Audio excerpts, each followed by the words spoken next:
Bonjour à tous, Isabelle de Châtelus, responsable du projet Holy Games de mobilisation de l'Église catholique pour accompagner le monde du sport. Ça y est, la flamme a été allumée mercredi 8 mai, dans un timing qui nous interpelle puisque nous fêtons de notre côté, nous chrétiens, la fête de la Pentecôte, la venue de la flamme de l'Esprit Saint.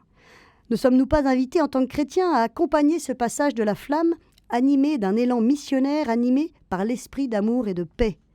Peut-être avez-vous vu ces images de l'arrivée du Bélem à Marseille le 8 mai.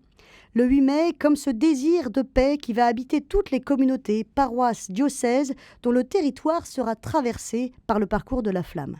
À l'invitation des évêques et d'Holy Games, des veillées pour la paix seront organisées à l'occasion du passage de la torche dans toute la France. Il est bon de noter que la flamme a débuté son parcours officiel à Marseille, sous la protection de la Bonne Mère.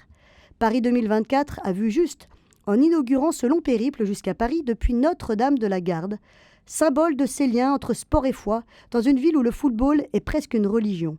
La torche était portée par l'emblématique Basile Boli, unique buteur de l'unique victoire d'un club français en Ligue des Champions. Les organisateurs ont vu juste et je vous invite à revoir ces images du départ de la flamme sous les cloches de Notre-Dame de la Garde que le cardinal Aveline, évêque du lieu, a fait sonner à toute volée pour l'occasion. Ne boudons pas notre plaisir de voir notre patrimoine non seulement culturel, mais surtout spirituel mis en avant. Chaque jour, cathédrales, basiliques, chapelles seront à l'honneur. Et le dernier jour du parcours de la flamme, le 26 juillet, la flamme partira de la basilique cathédrale de Saint-Denis, berceau de lumière gothique. Alors accompagnons de toute notre prière cette flamme, afin qu'elle porte des fruits de paix et d'unité pour notre pays, comme nous y a invité Monseigneur Gobillard lors de la messe olympique célébrée à Marseille.